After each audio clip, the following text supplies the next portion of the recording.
Wenn du einen neuen Kühlschrank in den Schuppen, die Garage oder den Keller stellen möchtest, solltest du im beliebigen Raum die Mindesttemperatur messen.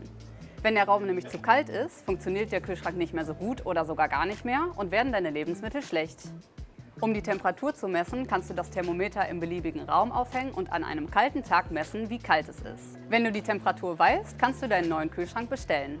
Es gibt einige Modelle, die sich nur für im Haus eignen, aber es gibt auch genug Kühlschränke, die auch bei einer Umgebungstemperatur von 10 Grad perfekt funktionieren.